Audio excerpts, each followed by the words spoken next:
So here we are, ready to start setting up the document. I'll go ahead and click New. Within our new document field, we are choosing a tabloid layout. We want the orientation to be wider than tall, so I'm going to change the orientation to landscape here.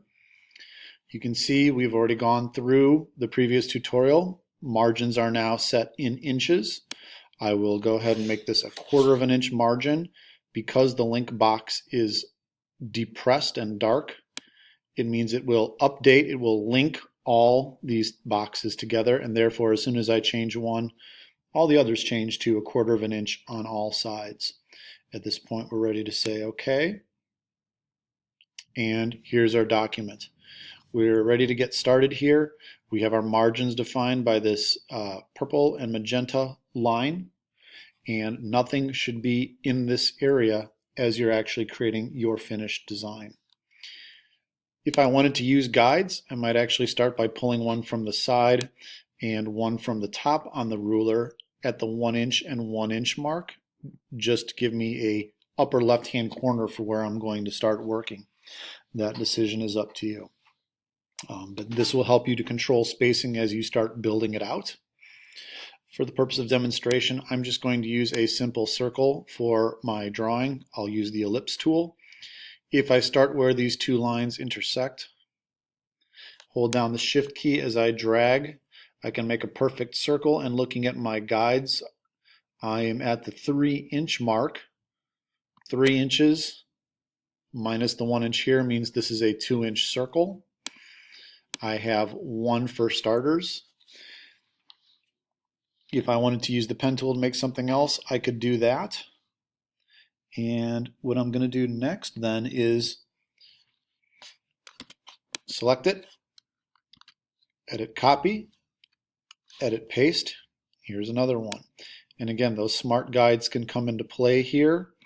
If I know that I want them to be a 1/2 inch apart, I can make a mark here at 3 inches, put my next one at 3.5. Drag this one into place. We're seeing some green lines appear to show that they're lined up horizontally. Since the circle has been copied, if I paste again, I don't need to draw guides anymore. They're lined up both horizontally and vertically. I can repeat the same process coming down. There's our 3 inch, 3.5, paste. Those guides that I have, literally the box will line up. And again, if I paste, I can grab, I can drag, and we know that our spacing is nice and consistent. Okay, you get the point on that. This is a very strict grid. Your grid is up to you.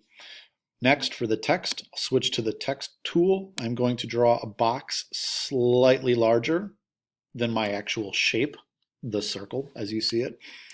And maybe I'll start with something simple like the word word. I'm going to capitalize it. Doesn't make it larger, it's just capital letters. I will make it larger by changing the point size up here. Quick guess, I'll make it 60 point. A little more readable, definitely smaller than what we need here, but just like in a word processor, I'll highlight the text, come to my drop-down list of fonts, and maybe I'll use Bauhaus 93, see how it looks. Rather simple looking, some interesting breaks. I'm going to go with it. And right now, looking at those 4 letters, I'm going to go with the letter R. And now instead of 60, I'm going to try 360.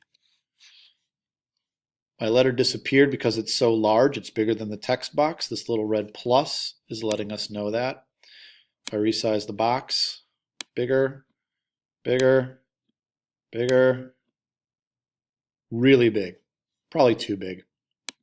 Now that I know, I'm going to size it down. Maybe we'll go 300. Not significantly smaller, but I think it's going to work. Let's try 250.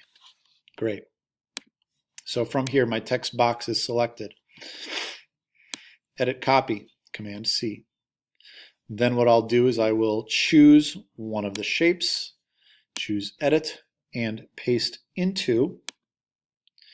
And when I switch to my direct selection tool and hover over that circle, you can see a box appear here. That's our text box.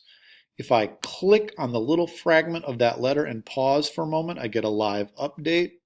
There's our letter R.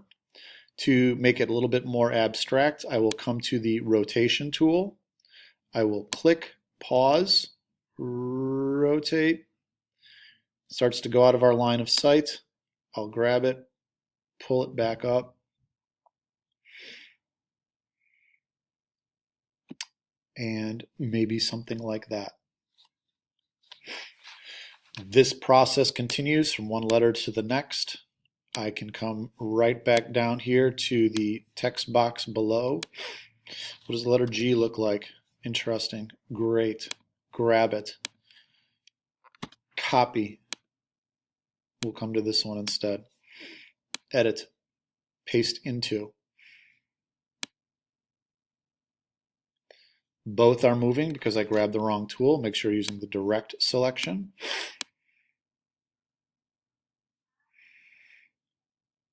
And in this case, maybe what I'll actually do is go back to the text tool. And I think 300 still fit inside of there.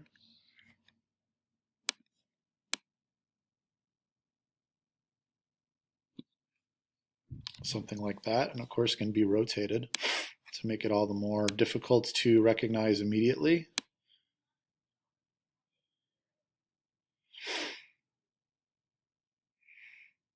And maybe have something like that. Short of color, this is the concept that you're going to repeat all the way through. Letters can be different sizes, like you saw. Keep track of the font that you used because you will have to know what you used when it comes to you presenting your project later. If you're interested in color, that'll be showing up in the next tutorial. That's it for now.